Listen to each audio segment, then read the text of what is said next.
그렇게 정리하도록 하겠습니다. 예, 증인 들어오게 하시죠. 중간 넘버 또 잃어버릴까 봐. 까먹을까 봐. 예, 자리에 앉으시죠. 아유, 지난 길에 이어서 두 번이나 출석하시게 해서 죄송합니다. 그리고 저 비밀 진술 허가서 사전에 제출해 주셔가지고 재판부에서 다 확인했습니다. 예, 오늘 그거 검찰 측에서 진술하시는 걸로 그렇게 정리하도록 하겠습니다. 지난 길에 저 위증의 경고 그 받으신 거 그거 그대로 유지된다는 말씀만 드리도록 하겠습니다. 아시겠죠? 네. 예, 알겠습니다. 반대 신문상 검찰 측 다 받아보셨나요? 예, 어느 변호사님이 하시겠어요? 예, 위원석 변호사가 하겠습니다. 다만 저희들 증인 신문상을 검사님한테 드렸는데 좀 남는 게 있으면 주시면 변호사님들한테 드리지 못해서 예, 저희들이 33부를 준비해 왔는데요. 딱 맞게 주셔가지고. 아, 그렇습니까? 예. 예, 다음에는 조금 더 넉넉하게 예. 준비를 좀 해주십시오. 예, 33부. 예, 그렇게 하시고 예. 그리고 오늘 아우 저 이거 5시간까지 하시기는 조금 그럴 것 같은데요. 변호사님들. 예, 최대한 좀 예, 최대한 줄이셔서 예. 지난 길에 안 그래도 변호사님들께서 시간을 차라리 정해달라고 그러셔가지고 한 3시간 반 정도 한번 드리면 되겠죠. 왜냐하면 다음 증인 오늘 또 있거든요. 이따가 4시 예, 15분. 어차피 제주신문 하시는데도 시간이 안 걸리진 않을 것 같아요. 반대신문에 따라서. 그래서 가급적 3시간, 예. 1시 반 정도까지는 좀 맞춰주시면 좋겠습니다. 예. 예. 아니 뭐 칼같이 예. 시간을 한다는 건 아니고 예, 최대한 보셔가지고 하겠습니다. 예, 그 정도로 좀 예상을 예. 좀 해주십시오. 예, 준비되시면 바로 시작하시면 됩니다. 예, 오늘도 차분하게 말씀해 주시면 됩니다. 지난번처럼. 예, 네. 예, 홍장원 씨, 예, 좀 예, 유현석 변호사님. 예, 위원석 변호사입니다. 그 증인이라고 호칭하고 여쭤뵙겠습니다. 1항 생략하겠습니다. 증인 1964년생으로 육사 43기 졸업하셨죠? 네. 증인은 김선호 국방부 차관과는 육사 동기이시고 연영 방첩사령관은 육사 38기로 증인의 후배 48기로 증인의 후배죠. 네. 증인 87년 육사 졸업한 것으로 보이는데 5년 정도 군생활을 하다가 92년에 육군대위로 전역하셨죠.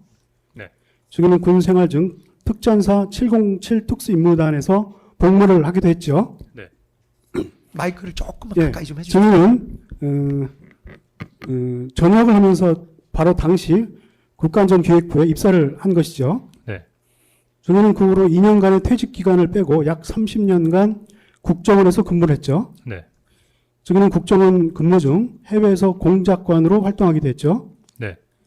증인이 출연한 유튜브 방송을 보면 증인은 부모님의 고향이 북한 지역이어서 북한에 가보면 좋겠다는 생각에 소위 블랙요원으로 지원했다고 이야기하시던데 사실대로 이야기하신 겁니까? 네. 예. 증인이 국정원 1차장으로 발탁된 이유 중에 그 증인 육사 출신이시고요. 707 특임단 출신이라는 점이 영향을 미쳤는데 증인도 알고 계십니까? 모르고 있습니다. 증인은 그 김태효 씨와 마포구 선후배 사이이고 김태효를 통해 대통령의 증인을 국정원 1차장으로 발탁된 이유를 듣지 못했습니까? 뭐 저는 그렇게 생각하지 않습니다. 예? 듣지 못하셨어요? 예. 증인이 육사 출신이고 707 특임단 출신이라는 점을 많이 고려해서 1차장으로 네, 발탁했다. 그런 이야기는 듣지 못했습니다. 듣지 못하셨어요?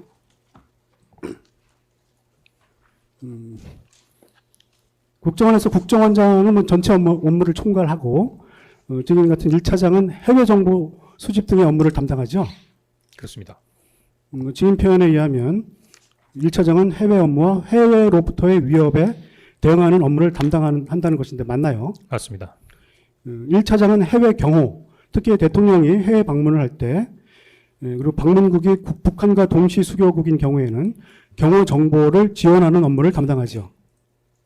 꼭 북한과 수교국이 아니라 하더라도 예. 일단 VIP가 현지에 가시면 그 현지에 관련된 부분에 대해 정보 제공을 합니다.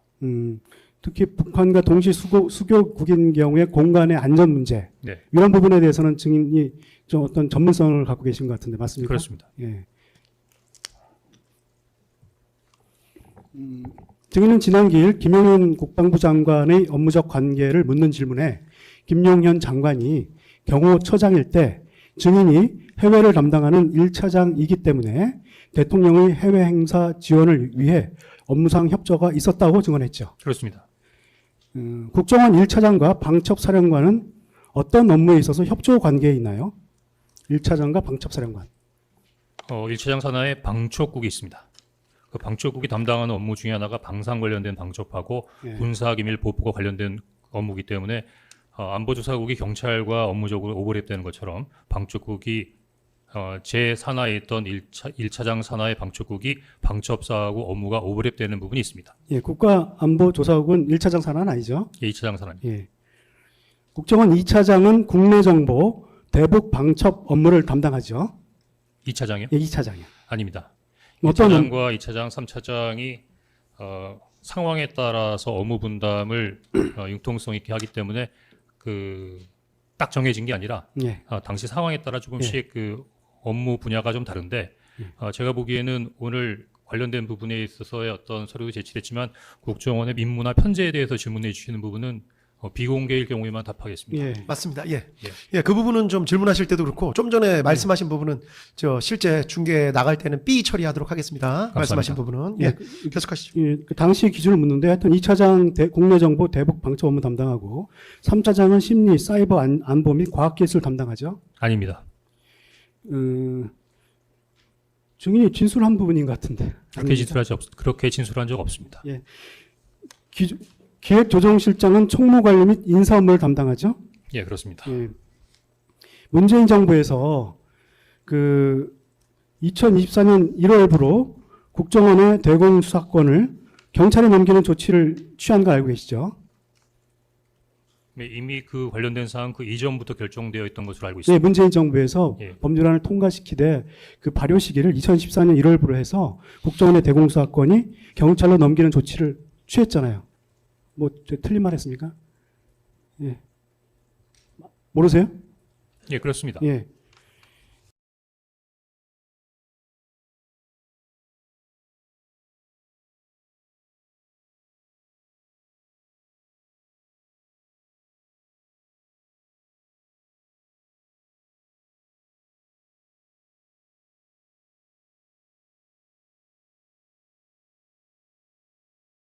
이차장 산하 업무는 제 산하 업무이기 아니기 때문에 그 답변 드리는 것이 적절치 않은 것 같은데요. 그렇지. 네, 그리고 조금 전에 물어보신 것도 일단 B 처리하도록 하겠습니다. 예. 네. 이거는 뭐 일반적인 법률 사항이라서. 예, 그렇긴 예. 한데 아무래도 재판장님, 국정원의 그 세부적인 편제는 모두 그 비밀로 되어 예, 있어요. 알고 있습니다. 예, 예. 예. 지금 이 질문은 이후에 그 방첩사를 지원해와 관련해서 그 사전에 그런 것들을 변호사님께서 오해하시는 것 같은데 지금 물어보지 말라는 말씀이 아니라 중계가 되니까 일반인들한테 나갈 때는 다 B 처리한다 그 말씀입니다. 그러니까 오해 안 하셔도 돼요. 예. 재판장님, 그럼 심리에 예. 뭐 효율성과 신속성을 위해서 예. 국가 안보에 관련된 사항이 계속 문제가 되니까 예, 예. 비공개로 진행하시면 어떻겠습니까? 근데 내용이 지금 그런 거는 아닌 것 같아서 예. 이 앞부분만 지금 편제 국정원 관련 편제 자체는 비밀이 맞기 때문에 그 부분은 그렇게 하는 겁니다. 대신 지금 말씀하신 부분은 일반적으로는 알려져 있는 사항인 것 같아서 물어보는 거는 허용을 하되 혹시나 뭐 편제 자체나 내용이 외부에 나갈 때는 문제가 있을 것 같아서 그 부분은 그냥 삐처리한다고 말씀드린 거고 가급적 뭐 질문하시는데 제가 자꾸 끼어들거나 그러지는 않도록 하겠습니다. 너무 걱정 안 하셔도 됩니다. 이 부분만 제가 지금 말씀드린 거지. 계속하시죠. 저기는 특검 주신문에서 23항인데요. 1차장 근무 당시 대통령과 업무적으로 독대한 적은 없다라고 증언했죠. 네. 증인이 대통령과 독대한 적이 없는 것은 사실이죠. 네. 증인이 이어서 특검 주신문에서 대통령을 업무적으로 만난 것은 국정원장 업무 보고 시 4회 배석, 국정원 1차장 취임 축하 저녁 1회, 대통령실 안보실과 북한 관련 전문가 그룹 저녁 식사 1회, 이 정도가 전부인가요? 라는 질문 받고 저녁 식사한 것도 회의가 끝난 다음에 저녁을 한 것이기 때문에 다 합쳐서 4회 정도인 것 같다라고 증언하셨죠. 예, 그렇게 기억합니다. 피고인은 대통령은 증인을 4번까지 본 것은 아닌 것 같다고 기억하는데 증인의 증언대로 하더라도 결국 증인이 1차장으로 1년 정도 근무하면서 피고인과 만난 것은 국정원장이 피고인에게 보고할 때 4번 배석한 것이 전부인 것이죠. 네, 그렇습니다. 증제 47호청 제시하고 있겠습니다. 보도 내용인데요. 2024년 12월 7일자 KBS 보도입니다. 제목 보여주시죠. 제목 예, 홍정한 1차장 신뢰받았지만 부당 명령 따를 수 없었다 이런 제목인데요.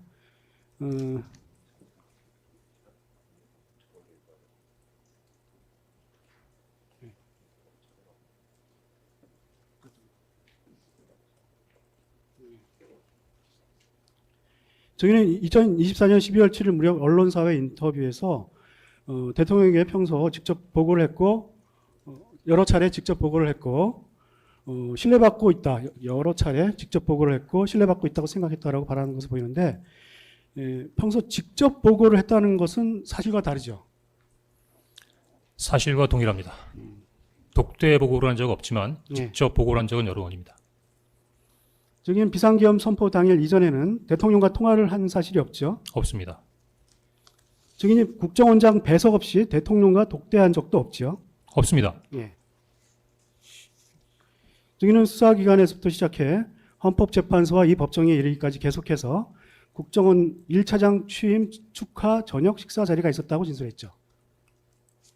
다시 한번요. 국정원 1차장 취임 축하 저녁 식사 자리가 있었다 이렇게 증언을 하셨던데 이렇게 증언하셨죠. 12월 달에. 아니 뭐 언제인지 모르겠는데요. 예, 이게 있었습니다. 예. 지금 1월 달에 취임하셨는데 12월 달에 예, 1월 달에. 예, 1월 달에요? 네. 근데 보통 부총리나 장관이 새로 취임해도 대통령과 함께하는 그 당의 인사의 취임 축하 저녁 식사라는 것은 없는데 알고 있습니까? 예. 그거를 이제 취임 축하 저녁이라고 표현하는 것은 제 직접적인 워딩은 아닌 것 같고요. 예. 저만 있었던 게 아니라 당시에 같이 취임했던 2차장하고 같이 1차장, 2차장, 안보실 관계자들하고 같이 그냥 저녁을 한번 먹었다는 뜻입니다. 예. 이제 처음으로 취임을 해서 근데 그때 사실은 처음으로 이제 어떤 차장으로서 상견례하는 자리라고 생각했습니다. 그러니까 그 1차장, 2차장이 취임하고 네. 국정원장이 보고하는 자리에 증인 1차장과 2차장이 배석을 했고 그 회의가 끝나고 저녁 식사를 할 때 안보실 관계자 들어보세요. 안보실 관계자들도 들어보세요. 그날은 보고가 있지 네, 않았습니다. 안보실 관계자들도 네. 그 저녁 식사 자리에 모여서 같이 저녁을 한 것이죠. 이제 그런 일이 있었습니다. 예. 근데 당연히 1차장, 2차장 축하하는 인사가 예. 있었을 것으로 보이는데 예. 그 저녁 자리가 네. 증인과 2차장의 취임 축하를 위한 저녁 자리는 아니지 않습니까? 첫 번째로는 그날은 보고가 없었고요. 두 번째는 저녁 식사를 위해서 용산은 연회장에 갔고요. 뭐 축하를 하기 위해서 만든 자리라고까지 얘기하지 않았지만 뭐 예. 그런 상황이었다고 말씀드리는 겁니다. 그나마 지난 기일에 저녁 식사는 회의가 끝난 이후 한 것이다라는 취지로 증언을 하셨는데 그거는 그때는 그때 회의가 없었다는 겁니까? 그때 말고 또 한 번 있었습니다. 예, 그때 말고 또 한 번 있었습니다. 회의도 없는데 그 잠깐 들어보세요. 회의도 없는데 그냥 저녁만 먹으러 용산으로 가셨다는 얘기예요? 예, 첫 번째 방금 그 상견례하는 자리라고 생각했던 그날은 그랬습니다. 그럼 지난 기일에 저녁 식사는 회의가 끝난 이후에 한 것이다라는 취지의 증언은 뭡니까? 한 세 번째 정도였던 것 같은데 그때는 방금 그 변호사께서 말씀하신 대로 그 북한 관련된 부분에 대해 주요 관계자들이 모여서 회의를 하고 회의가 끝난 다음에 마찬가지로 용산 연회장에서 저녁 식사를 한 적이 있었다. 그 얘기로 나누어서 이해하셔야 될 것 같습니다. 증인은 대통령이 평소 그 여러 차례 뭐 일과 시간 중에 회의를 하고요. 마지막 회의를 하는 팀과 보통 그 회의가 7시 내지 8시에 끝나면 마지막 회의에 참석한 사람들과 저녁 식사를 함께 한 것은 알고 있나요? 뭐 정확하게는 잘 모르겠습니다만 그런 일이 종종 있었다는 것을 전원으로 듣기는 했습니다. 예.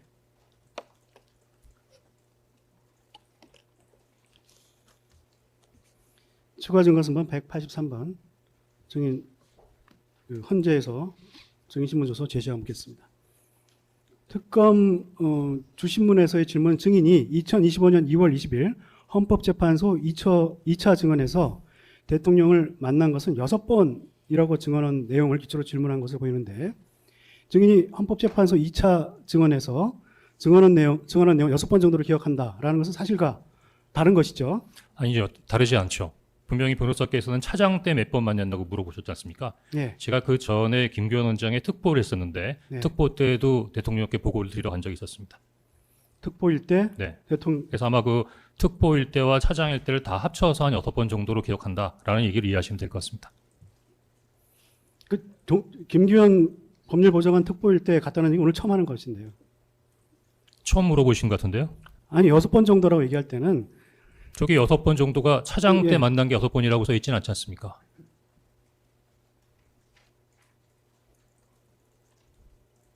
지금까지 피의 청구인을 총 몇 번 만났습니까? 예. 특보 때와 차장 때를 합쳐서니까 4번보다는 더 많이 만났다라고 말씀드린 겁니다. 그러면 특보일 때 2번, 차장일 때 4번 말씀하시는 건가요? 정확하게 세봐야 될 텐데 아마 그렇게 추정됩니다. 하여튼 그러면 그 차장일 때 4번이라고 4번으로 봐야 되겠네요. 네. 지금 특검 주신문에서 그 외 대통령과 개인적으로 만난 적은 없다라고 증언했는데 1년 동안은 4번 대면한 건 맞죠? 네. 예. 1년 동안 4번 대면했을 뿐이고 통화를 하거나 따로 만난 적도 없다면 증인이 대통령으로부터 신뢰받고 있다고 생각한 이유는 대체 무엇이었나요? 대통령께서 저를 널 신뢰한다라고 말씀한 적은 없습니다. 예. 다만 첫 번째는 국정원 차장이 원작이 배석하는 자리에 가서 대통령께 직접 보고를 하는 경우는 대단히 드문 경우였고, 두 번째는 제가 두세 번 정도 주요 현안에 대해서 보고 드릴 때 상당히 귀담아 들으시면서 저의 이야기를 신뢰하는 것처럼 제가 주관적으로 느껴졌다는 뜻입니다. 예. 국정원장은 일주일에 한 번씩 대통령에게 보고를 하죠, 보통. 말씀드릴 예. 수 없습니다. 아니, 그건 잘 모르겠습니다. 헌재에서도 나왔던 얘기인데, 네. 헌재에서도 증언했던 얘기인데. 뭐 일주일마다라고 헌재에서는- 하는 원칙이 있는 건 아니다라는 헌재에서는 말씀입니다. 뭐 대답을 잘 하시더니 왜 여기서는 대답 안 하시나요? 헌재에서도 그 얘기 하셨어요, 지금. 그럼 질문을 그렇게 하시죠. 뭐 헌재에서 그 부분에 대해서 얘기한 게 맞나요? 그렇게 물어보시는 거네요.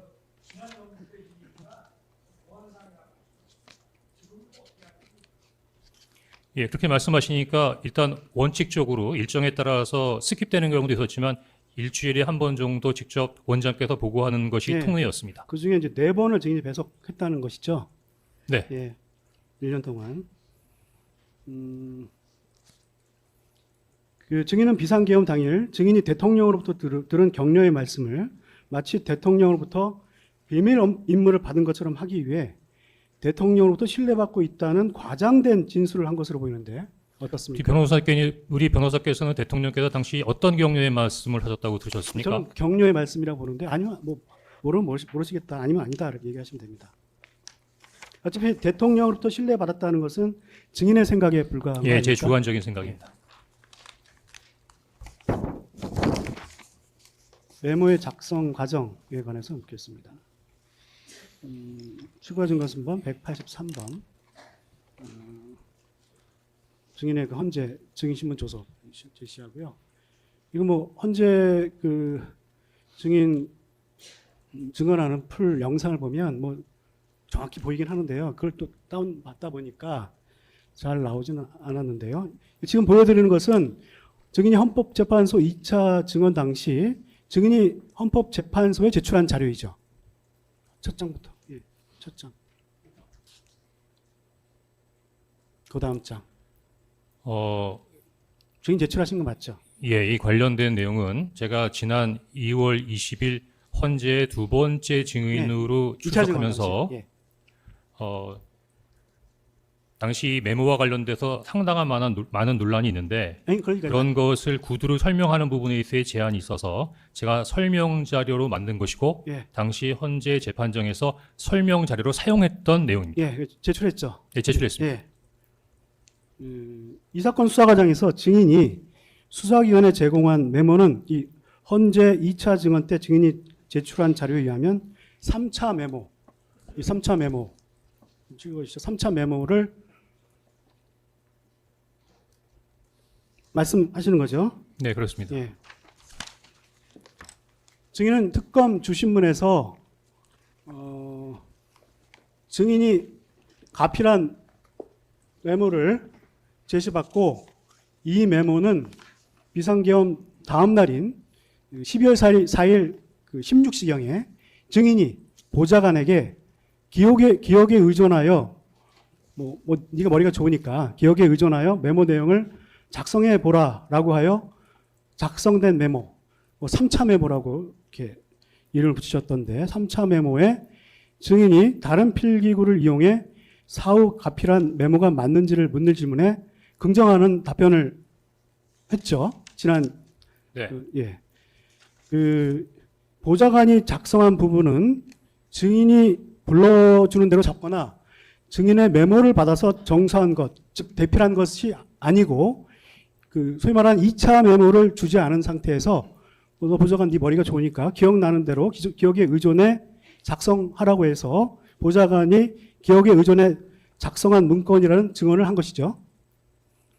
그 증인이 불러주는 대로 적은 것도 아니고 증인의 메모를 받아서 정서한 것도 아니고 이야기를 쭉 듣다 보니까 변호사께서 어떤 의미로 말씀하시는 건지 알지만 예. 이 3차 메모는 1차 메모로부터 비롯된 것입니다. 이렇게 뜬구름 잡는 말씀하지 마시고요. 이 보좌관이 당시 3차 아니, 메모를 저부터 보세요. 보좌관이 작성한 상황은 그렇습니다. 맞다는 얘기신가요? 네. 제 질문이 맞다는 거죠. 그렇지만 그건 1차 메모에서 비롯된 건 맞지만 제 질문이 맞다는. 예. 알겠습니다. 그러니까 그다음에 증인이 이 보좌관에게 정서를 부탁한 것은 증인이 직접 작성한 1차 메모가 보좌관이 작성한 2차 메모로 되는 과정이죠. 정서를 부탁하는 것은 1차 메모가 2차 메모로 되는 과정에 정서를 부탁한 것이죠. 네.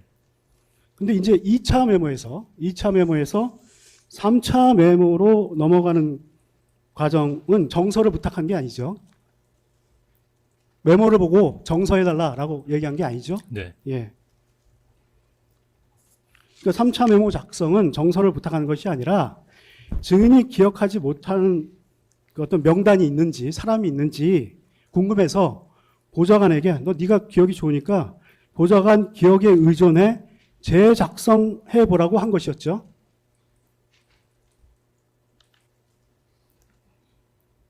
증인의 지금 증언의 내용이라면 맞죠, 그게? 네. 네. 예.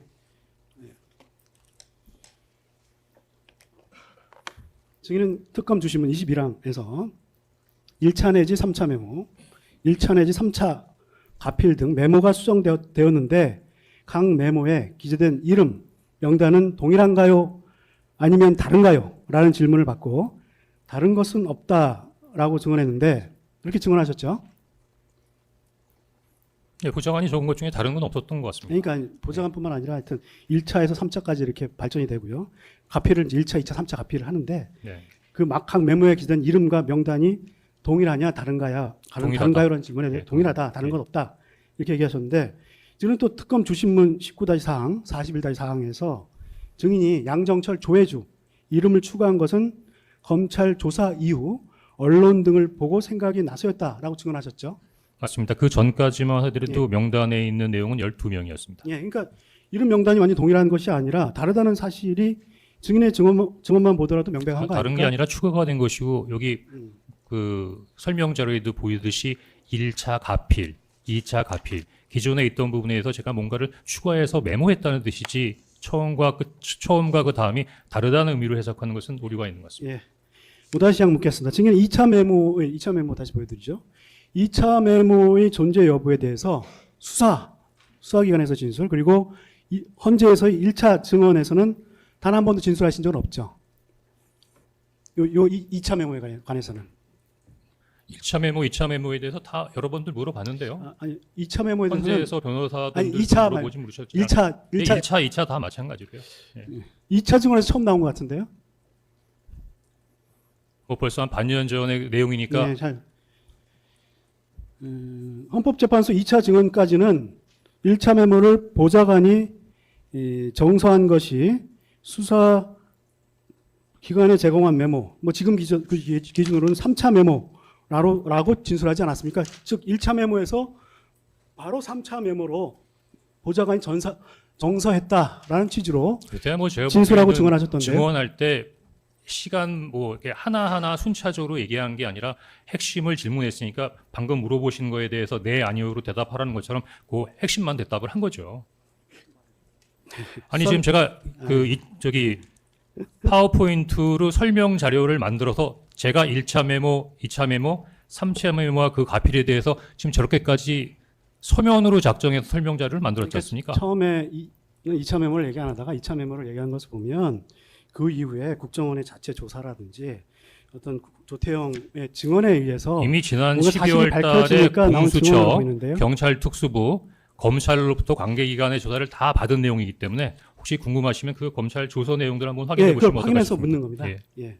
그게 그때는 2차 메모를 전혀 얘기를 안 하시고 바로 1차 메모에서 3차 메모가 생성된 것처럼 이렇게 약간 뭔가 진술했기 중간에 때문입니다. 착오가 있었던 모양이네요. 사실은 그 예, 알겠습니다. 방금 설명 착오가 자료에 있었다. 나와 있는 부분과 같습니다. 예, 착오가 있었다. 근데 이제 예. 착오가 저희들은 의도적인 것이라고 보고 그 이유를 이제 다시 추궁하는 질문을 혹시 하도록 재판장님 하겠습니다. 제가 네. 이와 관련돼서 제 개인적인 얘기를 한마디 하고 또 변호인분들의 질문을 받아도 될까요? 그 아니, 이따가 저 이와 말씀 관련된 내용입니다. 말씀드릴 시간을 이따가 또 드릴게요. 그 네. 드리는데 지금 변호사님이랑 증인께서 자꾸 말씀이 좀 부딪히는 경우가 많아요. 그러니까 변호사님께서도 증인께 일단 말씀할 기회를 드렸으면 끝까지 좀 들어보시고 그다음에 증인께서도 변호사님 말을 일단 끝까지 듣고 또 답변하시고 서로 좀 그렇게 좀 해주십시오. 예. 예. 추가 증거 순번 179번 조태영 증인신문 조서 그리고 추가 증거 183번 홍장은 증인신문 조서 다 헌재 증언 내용인데요. 제시해 묻겠습니다.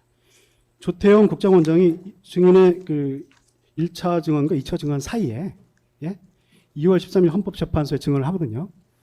증인의 메모는 이렇게 얘기해요. 2024년 12월 4일경 보좌관이 기억을 더듬어 작성한 메모라고 증언하자 증인은 그 후 2월 20일 헌재 2차 증인신문에서 해당 메모가 2024년 12월 4일 보좌관의 기억에 따라 작성된 3차 메모에 가피를 한 것이라고 증언을 번복한 것이죠. 앞에 있는 내용과 방금 내용을 다시 한번 보여주십시오. 조태영 국정원장이 네. 3차 메모는 12월 4일 보좌관이 기억을 더듬어 작성한 메모라고 증언을 하거든요. 그 다음엔요? 예, 그다음에 그러니까 아니 저기 그 다음 장에는 그 다음 장에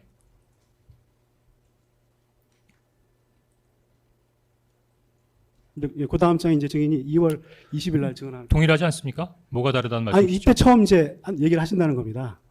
물어봤으니까 그렇게 대답했겠죠. 예, 그날 이제 12월 4일 그런 증인은 특검 주신문에서 이렇게 12월 4일에서야 이제 12월 4일 보좌관의 기억에 따라 작성된 3차 메모에 가피를 한 것이라 증언을 번복했는데 이건 단순히 번복한 것이 아니라 그렇게 물어봐서 그렇게 대답을 한 것이다. 번복한 적은 없습니다. 아니 증인 헌재 증언에서 번복했다고 인정을 하셨는데요. 누가요? 증인이요. 제가요? 예. 어떤 면을요? 그래서 이제 물어볼 건데 번복한 게 제가 없어요? 그럼 우리 변호사님의 질문을 제가 좀 잘못 이해한 것 같습니다. 예, 그럼 이제 다시 묻겠습니다. 조태영 국정원장의 증언 이전까지 어떻게 증언을 하셨냐면요. 증인이 그 3차 메모요.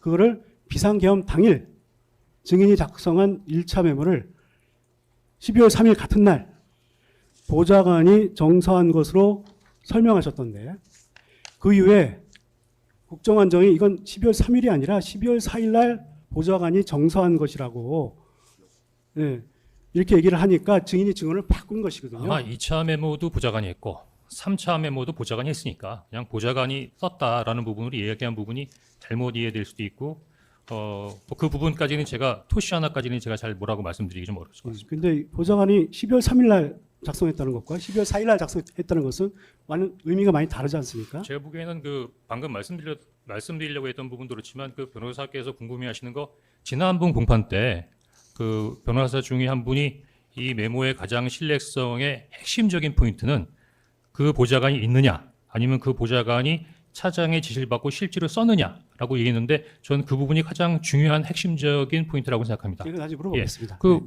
보좌관을 불러서 직접 물어보시고 그러세요? 네. 지난 기회에 말씀했지만 네. 검찰에서 보좌관을 조사하지도 않고 보좌관에 관한 진술 조서를 만들지도 않았어요.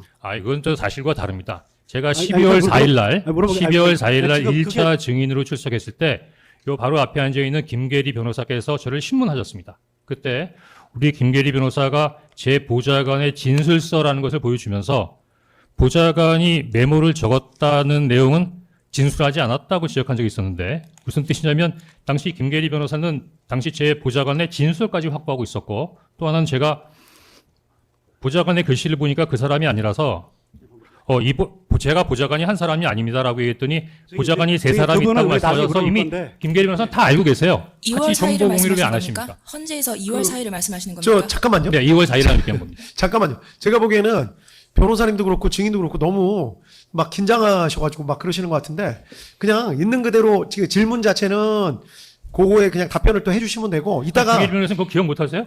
맞습니다. 맞죠? 증인이 예. 저에게 증인의 보좌관이 3명이냐고 4명이냐고 저에게 대묻지 않았습니까? 아니요, 그때도 제가 그랬지만 보좌관이 한 오늘 명이 증인이 아니다라고 말씀드렸죠. 증인이 답변을 하는 곳입니다. 여기 현재에서 그러셨는데 증인이 오늘 여기서 근데 그 답변을 하는 김계리 곳입니다. 변호사는 당시 2월 달이면 한참 그 헌재에서 그 이후에 법리가 논쟁이 심할 때인데 그 국정원 직원의 진술을 어떻게 확보하셨죠?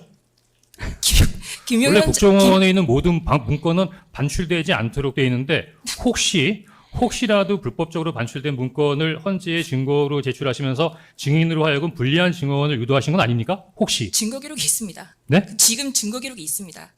예, 네. 일단 거기까지 말씀하신 거 들었고요. 그 너무 재판장님. 저 서로 민감하게 말씀하지 마시고 재판장님, 증인의 태도에 좀 주의를 그러니까 주셔야 순서대로 아니 근데 변호사가 위법을 저지르지 않았느냐. 아니야 근데 증인이 지금 뭐 어처구니가 없는데 이렇게 제가 보기에는 답변하는 김계리 거는- 변호사님께서도 뭐 지금 어차피 신문을 하고 있는 상황이니까 말씀하실 때 이름이 뭐 누구 얘기가 나왔다고 해서 막 그러실 거는 아닌 것 같고 나중에 그 부분은 따로 여쭤볼 기회를 또 드릴게요. 그리고 증인께도 아까 이 부분 관련해서 말씀하실 게 있으시다고 그래서 이따가 말씀할 기회를 또 드릴 테니까 그 부분은 걱정하지 마시고 말씀할 기회 이따가 다 드릴 테니까. 근데 지금 이제 변호인께서 물어보시는 그 내용을 그냥 이렇게 긴장하지 마시고 편안하게 기억에 따라서 말씀하시면 됩니다.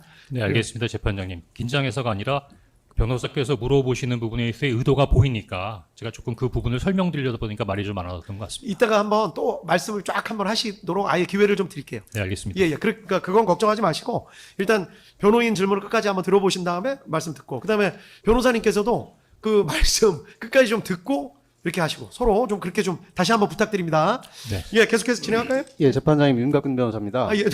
또.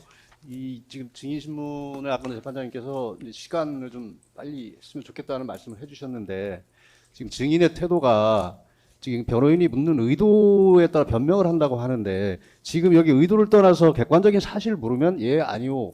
에 대해서 그 사실관계를 인정하는지 안 하는지를 묻고 거기에 이유가 있으면 추가 설명을 해야 되는데 다른 얘기를 가지고 자꾸 이게 시간이 지연되면서 증인신문 저 오늘 이거 이렇게 하면 10시간도 넘을 것 같습니다. 제가 그러시면 안 되죠. 그 그러니까 부분에 대해서 증인의 어떤 증언 태도에 대해서 뭐 본인이 이제 그렇게 생각을 할 수도 있지만 지금 증인이 증언을 하는 것은 사실관계를 확정하는 것이기 때문에 사실관계 위주로 우선 진술을 하고 또 본인이 억울한 점이 있거나 변명할 사항이 있거나 다른 이유가 있으면 또 추가 설명을 하면 될 부분인데 지금 질문마다 지금 변호인의 질문에 이의를 제기하면서 가면 이건 정말 시간 내에 할 수 없다고 판단이 됩니다. 이 부분에 대해서 재판장님께서 적절히 좀 주의를 해주십시오 부탁을 드리겠습니다. 예, 제가 좀 전에 말씀드렸다시피 쌍방 물어보실 때 그렇게 하시고 그리고 의미가 없는 건 아닌 게 증인이 또 말씀하시는 태도나 여러 가지 반응들은 다 신빙성 판단의 또 기준이 됩니다. 그러니까 그게 무슨 그렇게 말씀하실 부분은 또 아니신 것 같아요. 그러니까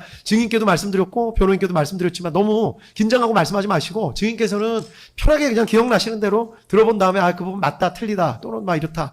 그다음에 변호인께서도 증인한테 일단 말씀할 기회를 드렸으면 말씀이 적어도 끝나고 난 다음에 또 다음 질문을 좀 해주시면 좋을 것 같아요. 그러다 보면 자꾸 이게 말이 겹치니까 서로 막 왜 내 말을 끊지 막 이러시는 거 아닌가 싶습니다. 예. 계속해서 진행할까요? 예, 6항 묻겠습니다. 추가 증거 183번 증인 그 헌재 녹취서 제시하고 묻겠습니다. 그 자세한 경과는 나중에 물어보겠지만 증인이 헌법재판소에 1차 메모라면서 제출한 것은 노란 포스트잇에 작성한 것으로 되어 있는데 맞습니까? 저 그대로입니다. 예. 그 김용현 사건 413번 증인 진술조서 그리고 추가 증거 183번 증인 신문 녹취록 제시하고요.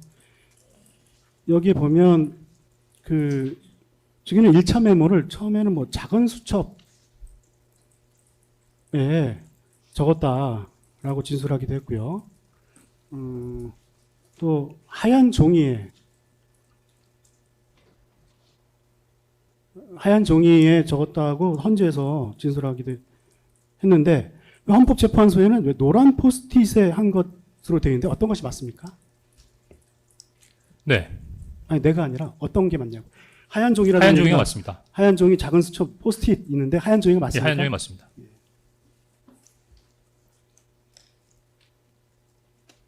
근데 증인이 왜 이 헌재 제출한 것은 포스트잇에 기재된 메모를 제출하셨나요? 노란 포스트잇? 뭐 지렁이 글씨부터 시작해서 저 메모에 대해서 굉장히 관심이 많은데 아니 증인이 예, 제출한 그거 거니까요. 설명드리려고요. 예. 그 보좌관이 정서시킨 뒤 폐기라고 밑에 되어 있죠. 네. 예. 그러니까 지금 제가 방금 설명하기 위해서 파워포인트로 자료를 만들다고 말씀드렸지 않습니까? 근데 이미 폐기한 자료니까 1차 메모는 없잖아요. 그런데 1차 메모에다가 뭔가를 제시해야 되는데 저 파워포인트를 작성하면서 그 인터넷에 그냥 떠 있는 그래픽 중에 하나를 그냥 다운로드 받아서 1차 메모라고 예시한 겁니다. 저기 포스트잇이라고 써 있나요? 그냥 노란색 종이 아닙니까? 근데 우연히 노란색 종이에 그때 제가 막 흘려서 썼다는 부분을 강조했기 때문에 흘려 써 있는 글씨의 메모를 인터넷 그래픽에서 찾다 보니까 저런 내용이 있어 다운로드 받은 것이지 그 외에 다른 아무런 의미도 없습니다. 이 노란 포스트잇에 이렇게 기재된 것은 증인이 이렇게 쓴 게 아니라 그 인터넷에 돌아다니는 지렁이 글씨를 증인이 PPT 작성을 하면서 다운로드 받아서 출력했다는 얘기입니까? 예, 그 지렁이 글씨라고까지 생각하면 됐지만 출력은 아니고 하여튼 그 다운로드해서 파워포인트에 이렇게 페이스트한 겁니다. 요 파일은 그럼 이름이 뭐였습니까? 지렁이 글씨입니까? 아닙니다. 지렁이 글씨는 뭐 무슨 최근에 파일? 이렇게 만들어 주신 내용인 것 같고 그 인터넷 같은데 이렇게 보면은 뭐 저런 뭐 이렇게 이미지 같은 게 많이 돌아다니잖아요. 그러니까 어떤 예. 이름은 없는 이미지였습니까? 예, 그냥 이미지. 예. 뭐 구글이나 네이버 같은데 하여튼 이미지 쳐보면 많이 나옵니다. 증인이 당시 1차 메모를 작성했을 때 와 유사한. 유사한 예, 유사한. 어떤 이미지를 다운받아서 포스트잇에 출력을 하셨다는 얘기네요. 예, 근데 지금 생각해 보니까 하얀 종이로 안 하고 노란 색깔이 들어간 게 잘못이라면 잘못이었던 예. 것 같습니다.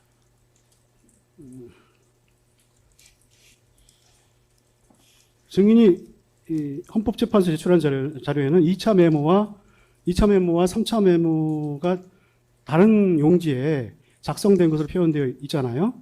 근데 증인이 하나의 자료로 1차 메모와 2차 메모를 함께 설명해서 굳이 1차 메모만 포스트잇 형태로 출력한 이유는 뭡니까? 포스트잇은 여기다 1차 출력. 메모와 2차 메모는 잠깐만요. 다른 메모입니다. 그러니까 근데 포스트잇만 1차 메모를 포스트잇 출력하기도 쉽지 않잖아요. 아니요, 저 굳이 포스트잇 포스트잇- 아니라니까요. 이거 포스트잇 아닙니까?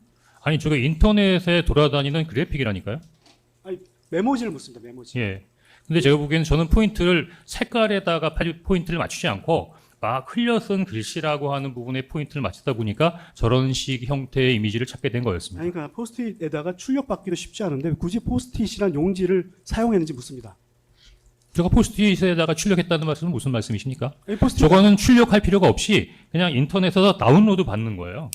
아니, 어디 출력? 아예 저 형태를 지금 다운받았다 그 말씀이신 거죠? 그러니까 그냥 그 그런 말씀이신 것 같아요. 인터넷에 있는 이미지를 다운로드 받았다는 그냥 그 파워포인트에다가 그냥 페이스트한 거예요.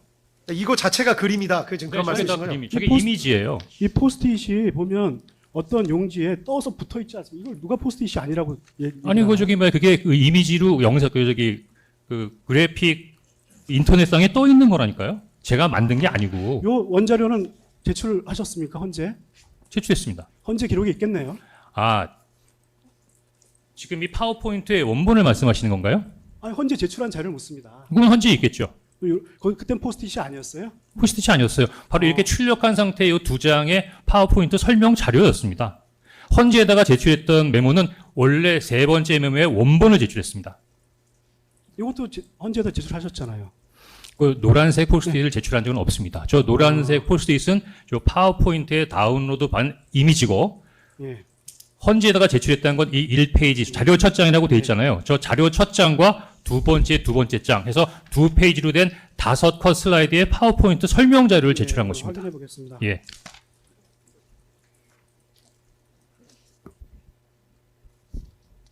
아, 그래서 오해가 있으셨군요. 예, 이경원 변호사입니다. 좀 여쭤보겠습니다. 그 증인 그러면 어쨌든 지금 1차 메모는 증인, 그러니까 이거 자체가 지금 PPT에 증인이 이미지를 넣은 것이지 증인이 뭐 이렇게 뭐 실제로 이런 작성하거나 포스트잇을 출력한 쓴 건 것은 아니다. 그러니까 제 질문 맞습니다. 듣고 말씀하세요. 예. 그 말씀이신 것 같은데 그러면은 증인이 실제로 1차 메모를 작성했을 때 하얀색 종이였다고 말씀하신 겁니까? 네. 하얀색 어떤 크기의 종이었습니까?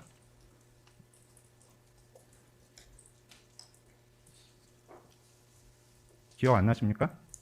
좀 생각하고 있는데요.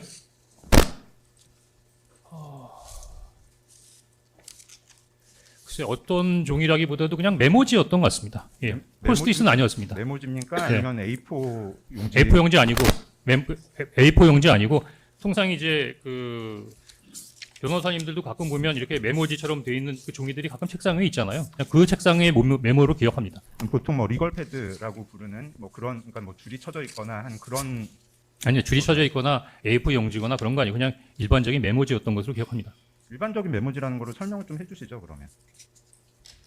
첫 번째는 하얀색이고 두 번째는 A4 용지보다 훨씬 작았고 제 책상 위에 있었던 메모지였던 것 같습니다. 그러면 증인 책상 위에 있었으면은 뭐 어떤 건지 기억을 하실 수 있을 것 같은데 좀 더 구체적으로 말씀해 주실 수 있으시겠습니까? 그 세 여러- 번째 다시 세 번째 메모에 있던 그 SVU라고 되어 있는 메모지도 마찬가지인데 책상에 제가 가끔 이렇게 그 정리를 해서 해놓기 위한 그 메모지가 따로 책상에 있었습니다. 그러면 여러 장이 묶여 있는 형태의 뭐 수첩이나 메모지였다는 말씀이십니까? 뭐 바인더나 수첩처럼 되어 있는 건 아니고 그냥 이미 메모지 형태로 되어 있는 그러면 낱장으로 그 떨어져서 메모지를 또 돌아다니는 이렇게 메모지였다는 구체적으로 말씀이십니까? 기술하는 것도 상당히 어렵네요. 추가로 질문하겠습니다. 예, 송준호 변호사입니다. 포스트잇은 아니었고 A4 용지 아니었다. 노란색은 아니었고 흰색 종이였던 것 같아요. 그냥 흰색이라 보기보다는 통상의 종이였다. 뭐 이 정도까지 이야기 드릴 수 있을 것 같습니다. 저기 1차 메모는 야외에서 송진호 변호사님? 네, 송진호 변호사입니다. 저기 1차 메모는 야외에서 작성했다는 것이죠? 그때 제가 야외에서 작성했다고 했는데 CCTV가 공개된 이후에 생각해 보니까 23시 06분은 사무실에 있었다라는 부분으로 그 기억을 정정해서 재진술을 했습니다. 그 부분에 대해서 오류가 있었다는 부분은 인정하겠습니다. 증인이 1차 메모를 작성한 곳은 어디입니까? 1차 메모를 작성한 건 22시 06분 제 직무실이었던 것 같습니다. 사무실이었던 것 같습니다. 23시 06분 아닙니까? 23시죠. 22시. 네, 23시 06분. 예, 06분이요. 네. 예. 증인의 집무실. 네. 예. 조태영 증인신문 조서 헌재 녹취록 제시 한번 물을게요. 그 조태영 국정원장 헌재 증언에 따르면 증인이 1차 메모를 전달했다고 주장하는 보좌관은 증인으로부터 받은 메모를 포스트잇에 쓴 것이라고 하는 것으로 보이는데 여기는 또 포스트잇으로 쓴 것을 줬다고 합니다라고 이렇게 증언을 했어요. 증인은 국정원장 공관 앞 공터에서 지금 뭐 집무실이라고 얘기를 하시지만 국정원장 공간 앞 공터에서 작성했다는 진술의 신빙성을 높이기 위해 포스트잇에 썼던 1차 메모를 수첩에 적었다라고 의도적으로 이렇게 허위 진술을 했던 거 아닙니까? 조태 원장님이 포스트잇으로 쓴 것으로 잘못 알고 계신 건 아닐까요? 하여튼 종이에다 적은 건 맞습니다. 예. 포스트잇이 아니라 증인은 하얀색 종이에 적었다라는 예. 것이죠. 그거는 보좌관한테 한번 물어보십시오. 예. 예. 그리고 국정원장 공간 앞 공터는 아니고 증인의 집무실이라는 것은 증인이 좀 변경된 진술이고요. 예, 제가 틀림없이 그 국정원장 관저 앞에 있는 공터에서 뭘 한 것만은 사실인데 그 했던 행위 자체가 메모에다가 뭘 적었던 행동이 아니었던 것 같습니다. 예. 그 3차 메모 다시 보여드릴게요. 그 3차 메모가 적혀진 메모지 하단에 보여주시죠. 그 아까 좀 물어보기도 했는데요.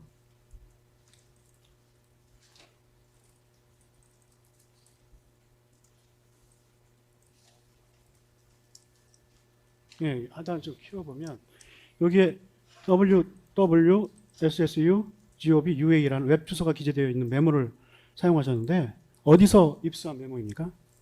메모지입니까? 이 메모지요. 예. 이 메모지는 SBU가 우크라이나 보안정보부라고 하는 뜻인데요. 제가 2번의 해외 출장에서 그쪽 기관과 회의를 했습니다.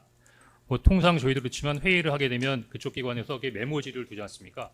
그 회의 내용을 제가 그 SBU 메모지에다가 메모를 했던 게 있었기 때문에 그 메모지를 그대로 가지고 왔었고 당시 그 메모지가 있는 수첩을 제 책상 위에 놔뒀었기 때문에 그 책상 위에 있던 그 SBU 메모를 당시에 사용했던 것 같습니다. 그 지금 우크라이나 관련해서 뭐 어디로 출장 간지 모르겠지만 그때 이 문제된 이 메모를 작성한 보좌관도 같이 갔었습니까? 네, 같이 갔습니다. 같이 갔었어요. 네. 그러면 그 보좌관도 요 메모지를 갖고 있겠네요. 그건 잘 모르겠습니다. 3차 메모는 언제 작성된 것입니까? 3차 면모는 방금 그 설명드린 대로 정확하게 4시인지는 잘 모르겠으나 예. 하여튼 그날 오후 4시경으로 기억합니다. 그러니까 12월 4일 네. 예, 오후 4시경 3차 메모에 증인이 가필했다고 진술하는 검은색 펜으로 기재된 부분은 증인의 필체가 맞습니까? 맞습니다. 예. 그 3차 메모에 1차 가필, 2차 가필, 3차 가필이 있는데요. 그 시기를 좀 다시 확정해서 묻겠습니다. 1차 가필은 언제 한 겁니까? 그 흰색 부분인가? 1차 가필은 보좌관으로부터 그 메모한 내용을 받고 했던 것 같으니까 예. 뭐 12월 4일 정도 있던 것 같고. 그날 4시경이에요? 예. 2차 가필은 검찰의 방문 조사 당시 그 전후가 뭐 하여튼 뭐 검사 그렇게 앞에서 기억합니다. 검사 앞에서 하셨다는 일부는 것이죠? 그렇고 예. 또뭐 줄긋고 그런 것도 뭐 검사가 없을 때일 수도 있을 것 같습니다. 12월 뭐 그렇게까지는 11일, 아니지만 12월 11일 네, 12월 11일 날. 예. 예. 그 3차 가필 뭐 조혜주 양정철 관련인데요. 3차 가필은 검찰 조사 후 언론을 보고 한 것이 맞습니까? 언론 내용 보도 내용을 보면서 좀 기억을 다시 회상하면서 3차 가필은 검찰 조사 후에 한 것이 맞습니까?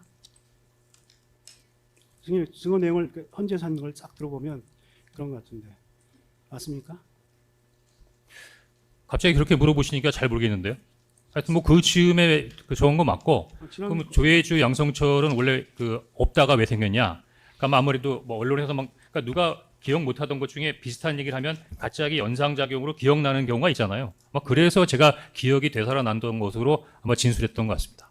아니, 검사님이 주신문 19항에서 물어보셨어요. 3차 가필은 12월 11일 수사기관의 조사를 받고 난 이후 추가 기재한 것이냐라는 그때는 예라고 답변하셨거든요. 네. 아니 갑자기 변호사님이 콱 물어보니까 갑자기 혹시 아닌가 하는 생각이 들었어요. 네, 저를 의심하지 마시고요. 저도 사실관계를 좀 알고 싶어서 네 그렇고요. 알겠습니다. 증인도 사실 그 당시 상황이 좀 특수했고 좀 기억이 잘못될 수도 있고 네, 그 부분을 좀 밝혀보자는 차원이니까요. 네 알겠습니다.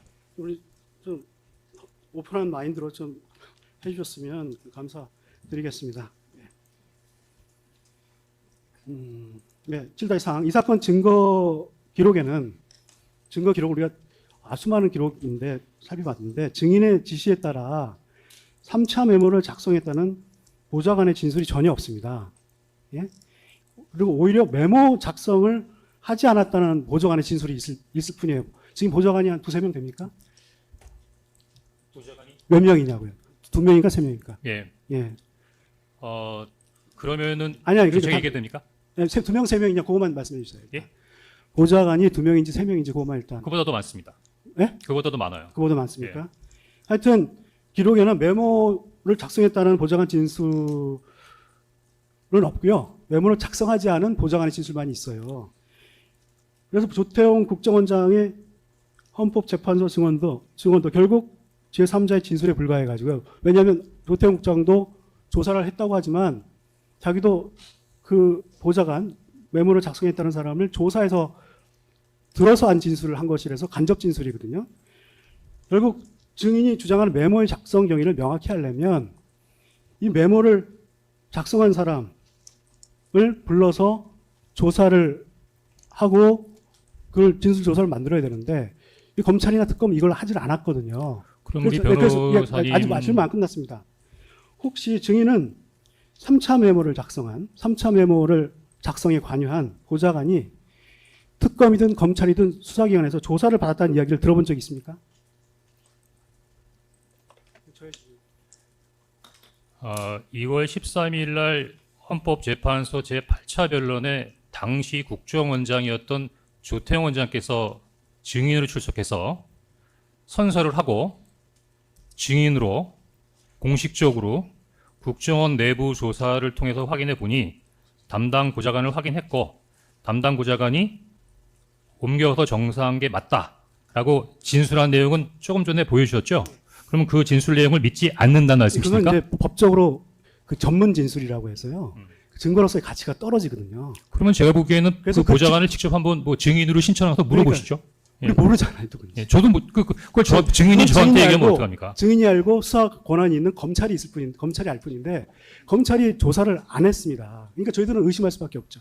아니 제가 검찰이나 특검이 했는지 안 했는지 직접 물어보십시오. 제가 아니, 조사한 그래서- 사람이 아닌데 제가 어떻게 그래서 묻는 답변합니까? 게 조사를 받았다라는 것을 알고 있는지, 조사를 했는데도 조서를 안 만들었는지, 아예 조사 자체를 안 했는지 그걸 묻는 모르겠습니다. 겁니다. 예? 모르겠습니다. 몰라요? 증인의 보좌관인데 몰라요? 조사를 받았는지 안 받았는지? 아니 벌써 이제 1년 전에 보좌관이 지금 보좌관 아니잖아요. 더구나 조태영 원장 체제에서는 국정원 직원이 저를 만나면 큰 일이라도 나는 것처럼 금기시하기 때문에 최근에 들어와서 몇몇 직원을 만나보긴 했지만 최근에 국정원 직원하고는 접촉한 바가 없습니다. 예. 그동안은. 예. 예. 예, 그 증인의 그 보좌관의 이름을 혹시 이 자리에서 밝힐 수는 없습니까? 예, 변호사가 국정원법을 위반하는 부분에 있어서 강압적인 증언을 지금 요구하고 계신 겁니까? 송준호 변호사입니다. 보좌관의 이름을 얘기하는 것은 국정원에 있어서의 아주 인원, 강압한 게 아니라 물어봤습니다. 편제, 임무와 관련된 부분에 있어서의 진술하지 않도록 아니, 저는 국정원법에 강압을- 예, 규정되어 알겠습니다. 예, 예. 그렇게 말씀하시면 되죠, 뭐. 예. 증인 오늘 국정원에서 허가받고 나오신 거 아닌가요? 아, 근데 허가 이제 조건이 있어. 아니, 아니, 국정원에서 허가받고 나왔다고 해서 국정원에 관련된 부분을 다 얘기하라는 건 아니잖아요. 여기 법정에 나온 것을 허가해 준 것이죠. 제가 보기에는 이 부분은 어차피 입증 책임 자체를 검찰이 지는 건데 검찰에다 나중에 물어보시는 게 맞는 것 같은데요. 그러면 증인 말씀에 크게 무리는 없는 것 같습니다. 뭐 증인이 말씀하신 게 그런 거고 나중에 검찰이 이걸 확인해 보시면 될 문제 같습니다. 저희는 그 보좌관의 신원을 밝혀 달라고 이제 물어봤을 뿐이고 강압한 적은 전혀 없고요. 그렇다면 그 보좌관의 이름을 종이에 적어서 재판부에 제출할 생각은 없습니까? 아니, 검찰이 다 알고 계시지 않습니까? 저희 검찰은 우리한테 안 알려줘요. 그건 이따가 여쭤볼게요. 지금 이것 때문에 시간 더 가는 게 의미가 없는 것 같아요. 어차피. 제가 좀 심한 얘기인지 모르겠습니다만 예, 혹시 아들 이름이 뭐세요? 네?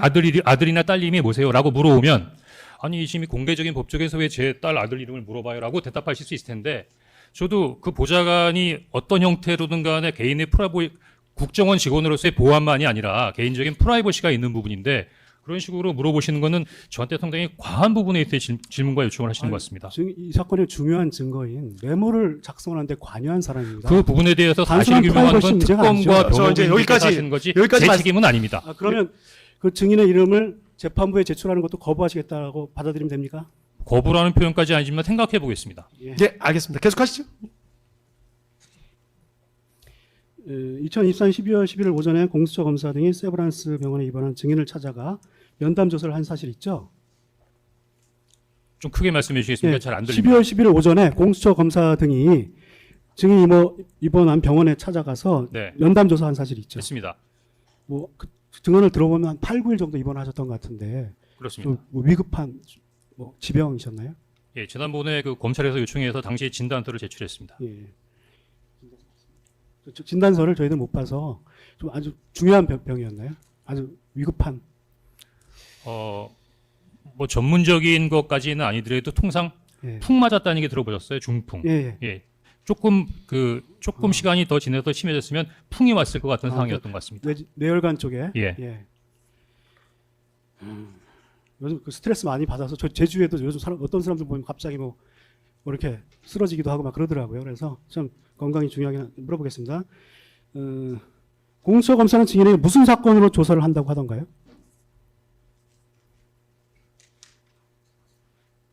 대통령의 내란 사건. 당시 내란 사건 대통령에 관한 관련된 내란 참고인으로 전 예. 기억합니다. 대통령에 대한 내란 사건 참고인. 네. 예.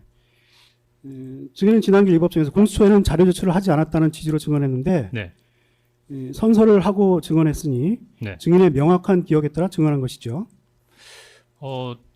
일단 공수처에서 왔을 때는 조서를 작성한 기억은 없습니다. 예. 자료 제출한 것도 없으시고요.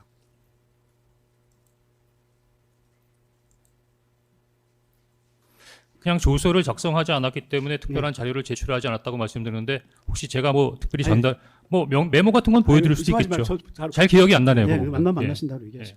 공수처 면담 조사가 있었던 날, 그러니까 12월 11일 오후에는 검사가 또 증인을 찾아가 방문 조사를 했죠. 네, 증인은 11월 15일에는 또 경찰 방문 조사를 받으셨죠. 맞습니다.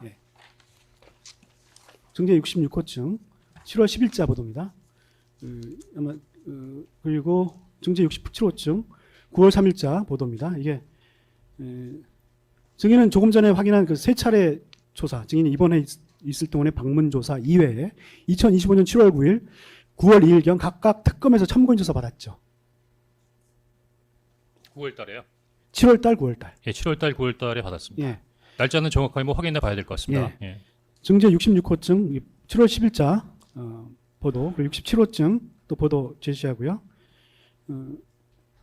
언론 보도에 따르면 증인은 2025년 7월 9일경에는 약 13시간 동안 그 대통령인 피고인의 정치인 체포 지시와 증인의 비합헌 기록이 원격 삭제된 정황에 대한 조사를 받았고 2025년 9월 2일경에는 비상계엄 선포 직후 국정원 상황 및 조태용 국정원장으로부터 사직을 요구받는 과정에 관한 조사를 받은 것으로 되어 있는데 맞습니까? 네, 그렇습니다. 예. 그 두 개는 생략하고요.